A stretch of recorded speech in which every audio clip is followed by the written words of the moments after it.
Facebook channel study with Shivu में। दोस्तों, आज हम अपने क्लास 12th के केमिस्ट्री के फर्स्ट चैप्टर्स सॉलिड स्टेट्स के बारे में स्टडी करेंगे। तो सबसे पहले हम सॉलिड स्टेट को आज शुरू करते हैं। तो चलिए आइए दोस्तों, वीडियो को शुरू करते हैं। सॉलिड स्टेट्स, जिसे हम हिंदी में ठोस अवस्था कहते हैं, हम 11th में भी पदार्थ के बारे में पढ़ चुके हैं। तो इस वीडियोस का और इस चैप्टर का स्टार्टिंग हम वहीं से करते हैं, क्योंकि हमें पदार्थ की अवस्थाएं जब पढ़ते हैं तो वहाँ ही हमें ठोस के बारे में पढ़ने को मिलता है। तो चलिए सबसे पहले हम लोग शुरू करते हैं पदार्थ या द्रव्य। पदार्थ या द्रव्य, जिन्हें हम इंग्लिश में मैटर कहते हैं, मैटर। तो पदार्थ क्या होती है? पदार्थ वह होता है जो स्थान घेरता है तथा जिसमें भार होता है। यानी पदार्थ वह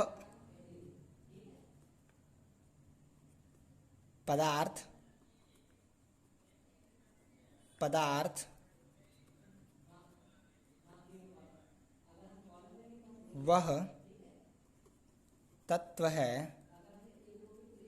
जिसमें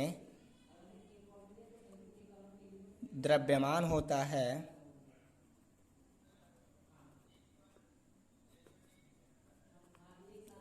तथा स्थान घेरता है,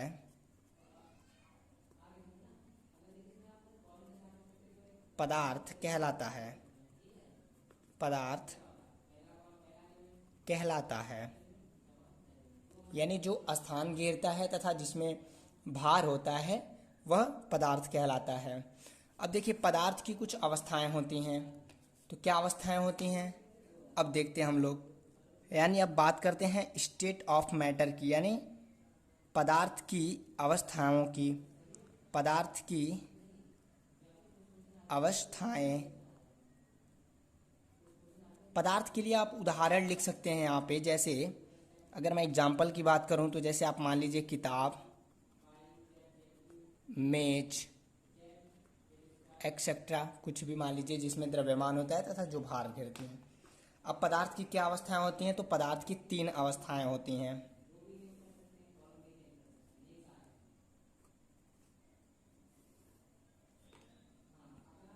पदार्थ की सबसे पहली अवस्था होती है ठोस अवस्था, जिन्हें हम सॉलिड कहते हैं। पदार्थ की दूसरी अवस्था होती है द्रव की अवस्था। द्रव और द्रव्य में अंतर होता है। द्रव को हम इंग्लिश में लिक्विड कहते हैं।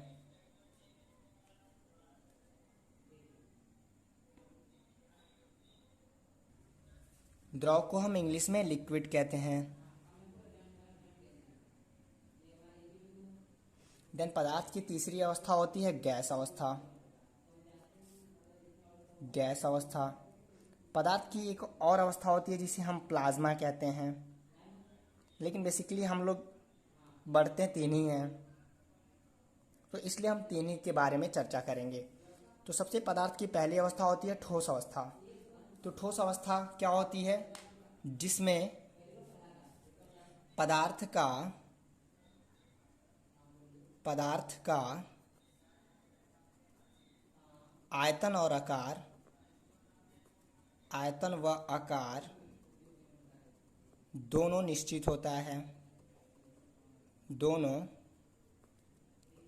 निश्चित होता है, ठोस अवस्था कहलाती है। निश्चित होता है, ठोस अवस्था कहलाती है। अब देखिए, ठोस में क्या होता है? जो उनके अणुओं के बीच, यानी जो द्रव्य के अणु होते हैं उनके अणुओं के बीच अंतरा आणुक बल प्रबल होता है। तो एक बात और यहाँ आप कह सकते हैं, ठोसों में अंतरा आणुविक बल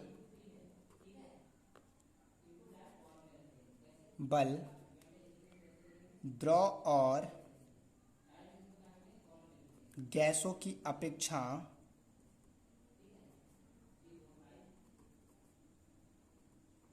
प्रबल होती है।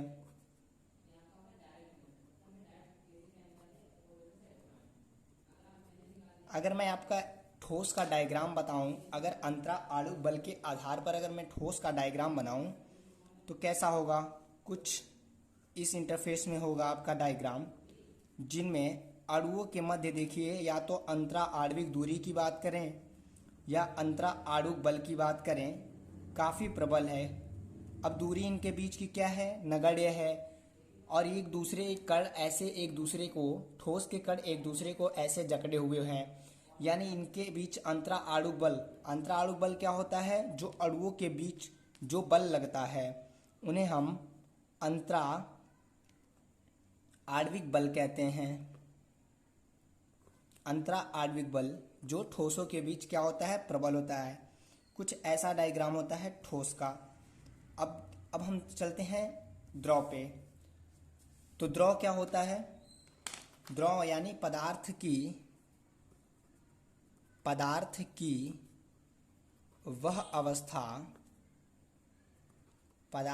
वह अवस्था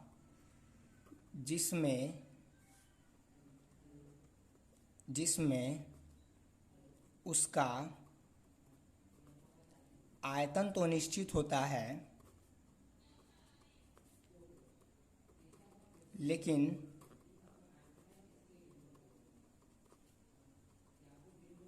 लेकिन आकार अनिश्चित होता है। अब देखिए आकार अनिश्चित कैसे होता है और आयतन निश्चित कैसे होता है। अगर आप द्रव को, यानी आप द्रव क्या है, जैसे आप पानी है, दूध है, तेल है, द्रव है, अगर इनको आप ग्लास में लेंगे 1 लीटर जल को और 1 लीटर जल को आप बॉटल में लेंगे, तो देखिए जब आप लीटर यानी आयतन उसका तो वही है, लेकिन अगर आप जल को गिलास में डाल देते हैं तो वो गिलास का आकार ले लेती, जमीन पे अगर गिरा देते तो वो फर्श पे हो जाती है। इसी प्रकार आप उसे बॉटल में लेंगे तो बॉटल का आकार लेगी, बाल्टी में लेंगे तो बाल्टी का आकार लेगी। मीन्स उसका आयतन क्या है, आयतन तो वही है, लेकिन उसका आकार क्या है, आकार उसका जिस आकार देना चाहेंगे जौन सा वही आकार होगी। यानी द्रव का आयतन तो निश्चित होता है किंतु आकार अनिश्चित होता है। अब अगर अंतरा आणविक बल की बात करें तो द्रव के कणों में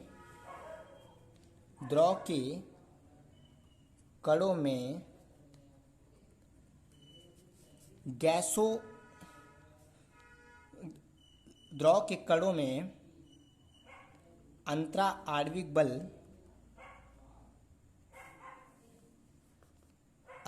आणविक बल ठोसों से कम और गैसों से अधिक होती है। अगर मैं आपको डायग्राम बना के दिखाऊं गैस के, द्रव के कण के लिए, तो कुछ इस तरीके का आपको इंटरफेस दिखने को मिलेगा कि इनमें जो कण हैं, अवयवी कण हैं, ये क्या हैं, एक दूसरे से ठोसों की अपेक्षा थोड़ी दूरी पे स्थित हैं। तो कुछ ऐसा डायग्राम होता है द्रव का। अब जो पदार्थ की तीसरी अवस्था है गैस, तो गैस का क्या कंडीशन है, आइए उसको देखते हैं। गैस में क्या होता है कि पदार्थ की वह अवस्था जिसमें उसका आयतन व आकार दोनों अनिश्चित होता है।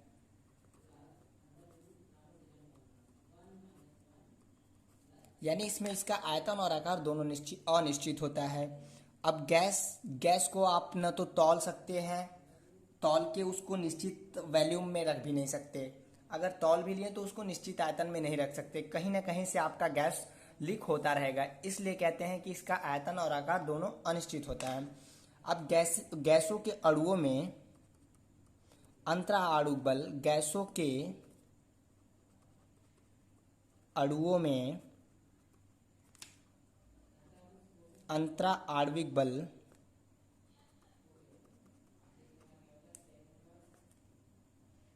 बल ठोसों और द्रवों की अपेक्षा, या आप कह सकते हैं कि सबसे कम लगता है। अंतरा आणविक बल सबसे कम होता है। अगर मैं डायग्राम आपको बना के दिखाऊं ठोस गैस के लिए, तो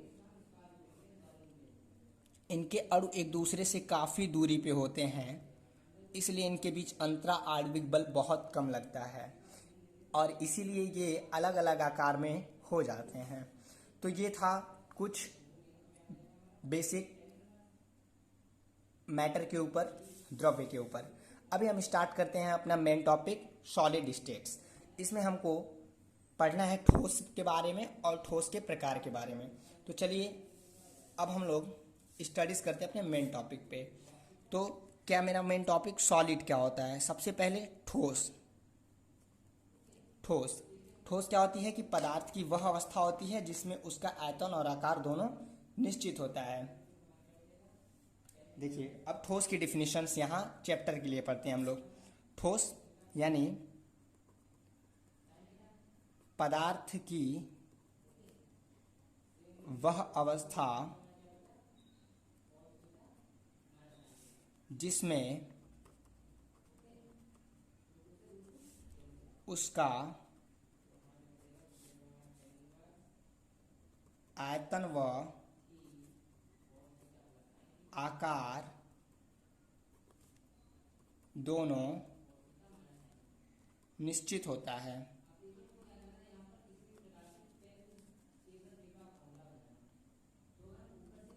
निश्चित होता है। ठोसों में अवयव कण, अभी अवयव कण क्या होते हैं? जिनसे मिलकर हमारा ठोस बना है। ठोसों में अवयव कण क्या हो सकता है? जैसे अणु हो सकता है, परमाणु हो सकता है या आयन हो सकते हैं। प्रबल अंतरा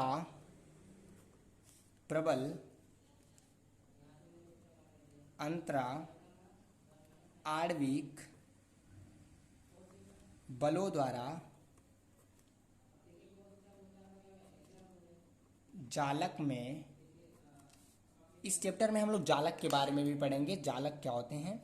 प्रबल अंतरा आणविक बलों द्वारा जालक में संवृत रहते हैं तथा इस कारण गति करने में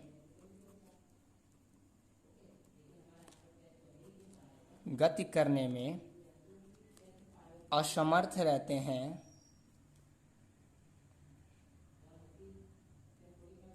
तथा इस कारण गति करने में असमर्थ रहते हैं। ठोस अवस्था कहलाती है। तो ये डेफिनेशन होता है ठोस की। जो चीज़ ऊपर पढ़े हैं वही चीज़ नीचे है। ठोस अवस्था कहलाती है। हमने लिखा कि ठोस की निश्चित ज्यामितीय आकृति होती है, उसका आयतन और आकार दोनों निश्चित होता है, जिसमें अवयव कण क्या होते हैं? अंतरा आणविक बलों द्वारा। अभी यहाँ देखिए, यहाँ ज़्यादा चलना आसान होगा या यहाँ इस फिगर में। यहाँ क्या है? अंतरा आणविक बल प्रबल है, यानी इनके अणुओं के बीच की दूरी कम है, इसलिए ये जालक है और इसमें संवृत हैं, यानी एक दूसरे से जुड़े हुए हैं। तो इनके बीच गति करना काफ़ी कठिन है। जैसे अगर आपको केवल सूखी ज़मीन पे चलनी हो, यानी ड्राई रोड पे, और एक कचड़े में चलना हो, तो आपको कहाँ अधिक बल लगाना है ये आप चल के अनुभव कर सकते हैं। तो चलिए अब हम बात करते हैं। हमने सॉलिड्स के डिफिनीशंस पढ़ लिए, अभी बात करते हैं आगे इनके प्रकार के, यानी टाइप्स ऑफ सॉलिड की। अब चलते हैं अगले पॉइंट पे हम, ठोस के प्रकार, यानी types of solid. Types of solid. तो बेसिकली ठोस दो प्रकार के होते हैं। सबसे पहले हम देखते हैं ठोस दो प्रकार के होते हैं। पहली क्रिस्टलीय ठोस,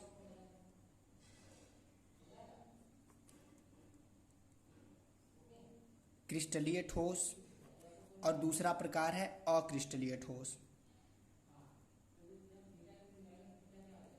अक्रिस्टलीय ठोस। तो अब एक एक करके हम लोग समझते हैं कि क्रिस्टलीय ठोस क्या होते हैं, अक्रिस्टलीय ठोस क्या होते हैं। तो सबसे पहला प्रकार है क्रिस्टलीय ठोस यानी क्रिस्टलाइन सॉलिड। अक्रिस्टलीय ठोस को अंग्रेजी में एमिफोरस सॉलिड कहते हैं। क्रिस्टलीय ठोस,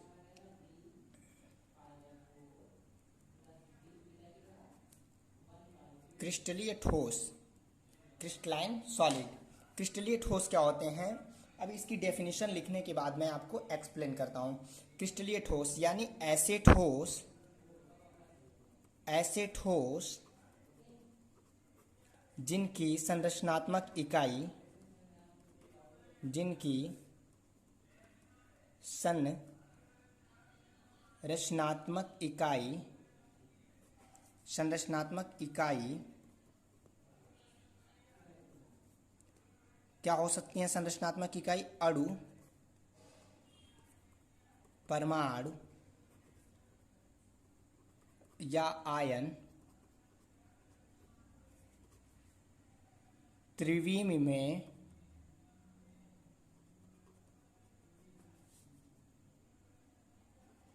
संवृत तथा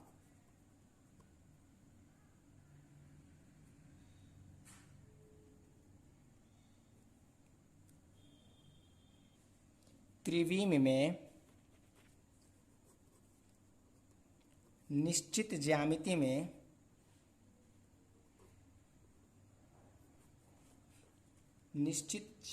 में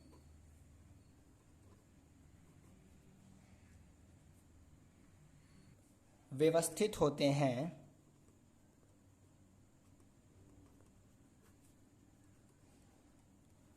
व्यवस्थित होते हैं, क्रिस्टलीय ठोस कहलाते हैं। क्रिस्टलीय ठोस कहलाते हैं।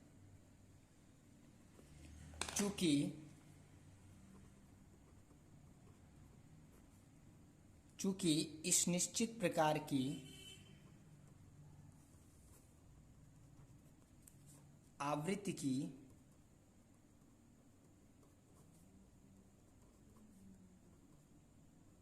लगातार पुनरावृत्ति होती है,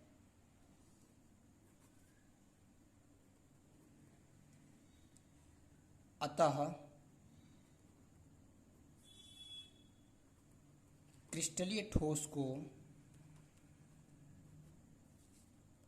वास्तविक ठोस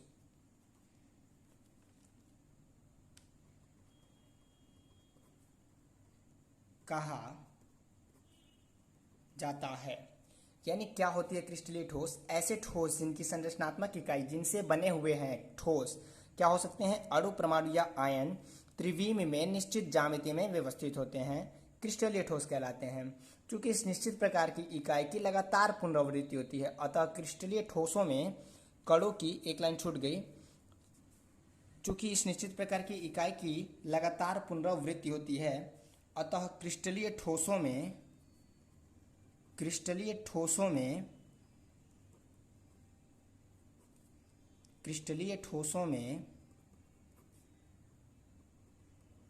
कणों की दीर्घपरासी व्यवस्था होती है। क्रिस्टलीय ठोस को वास्तविक ठोस कहा जाता है।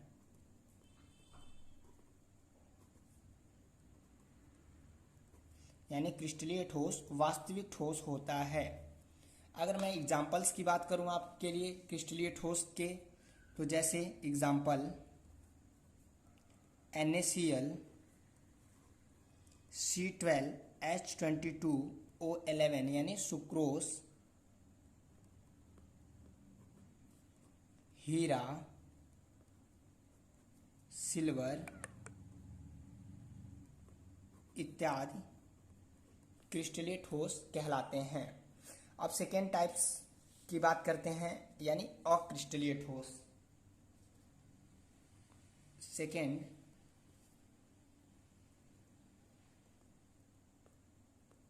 अक्रिस्टलीय ठोस, ऐसे ठोस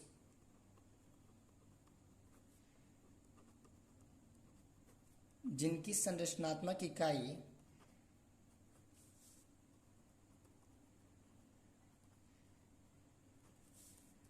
ऐसे ठोस जिनकी संरचनात्मक इकाई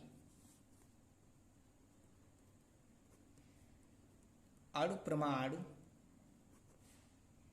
या आयन निश्चित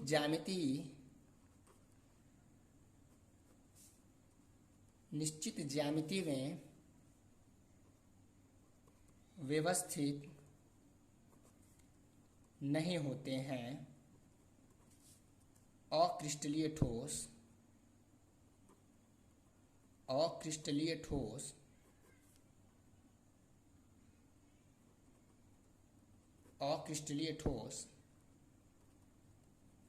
कहलाते हैं। अक्रिस्टलीय ठोसों में यहाँ लिख सकते हैं आप, अक्रिस्टलीय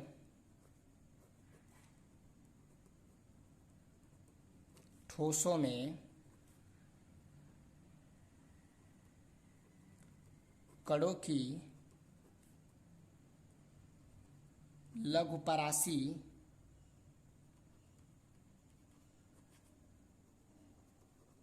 व्यवस्था होती है। अक्रिस्टलीय ठोस को एक पॉइंट और लिख सकते हैं, अक्रिस्टलीय ठोस को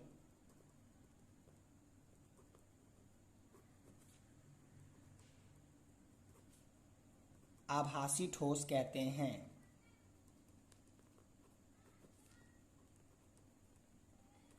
आभासी ठोस कहते हैं।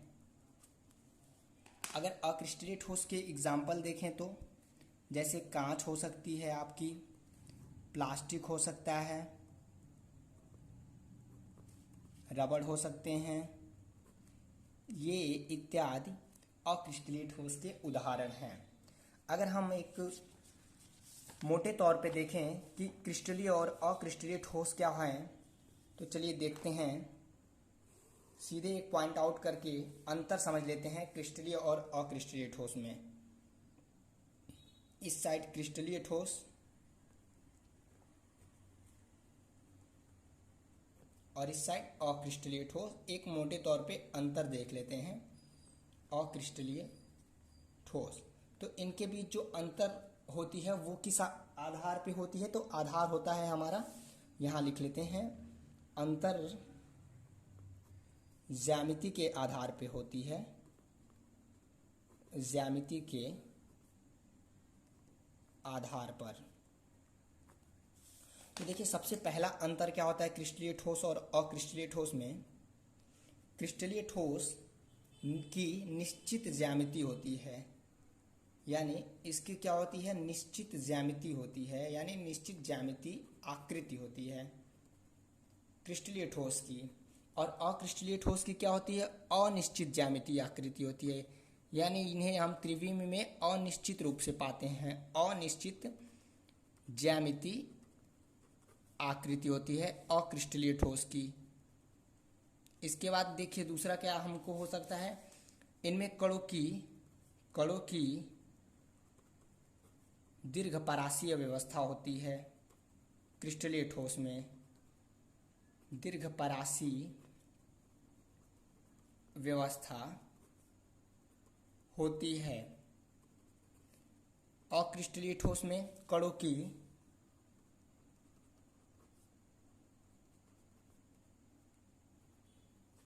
लघुपरासी व्यवस्था होती है।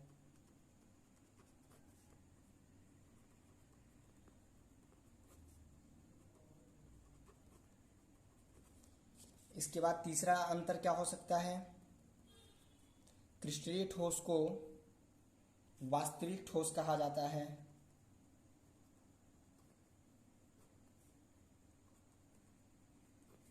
अक्रिस्टलीय ठोस को आभासी ठोस कहा जाता है। चौथी अंतर क्या हो सकती है, तो यहीं देख लीजिए चौथी अंतर क्या लिखे हैं।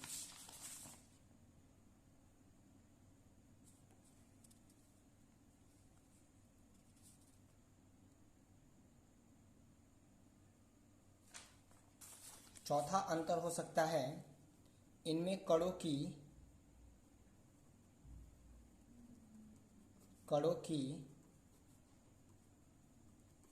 पुनरावृत्ति होती है और अक्रिस्टलीय ठोस में कणों की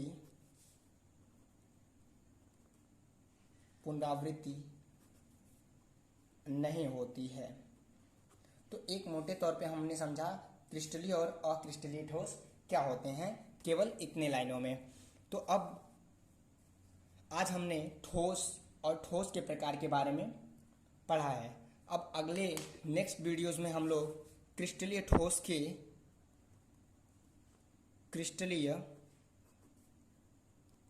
के प्रकार के बारे में पढ़ेंगे। आपको हमारा वीडियो अच्छा लगा हो तो हमारे चैनल को सब्सक्राइब कर बेल आइकन को प्रेस करें। ऐसे ही टॉपिक वाइज वीडियो देखने के लिए हमारे चैनल को सब्सक्राइब कर और ज़्यादा से ज़्यादा शेयर करें। अगर आपको हमारा वीडियो अच्छा लगा हो तो चैनल को सब्सक्राइब जरूर करें ताकि हमारे आने वाले वीडियोस के नोटिफिकेशन आप तक पहुँचें। Thanks for watching my YouTube channel study with Shibu.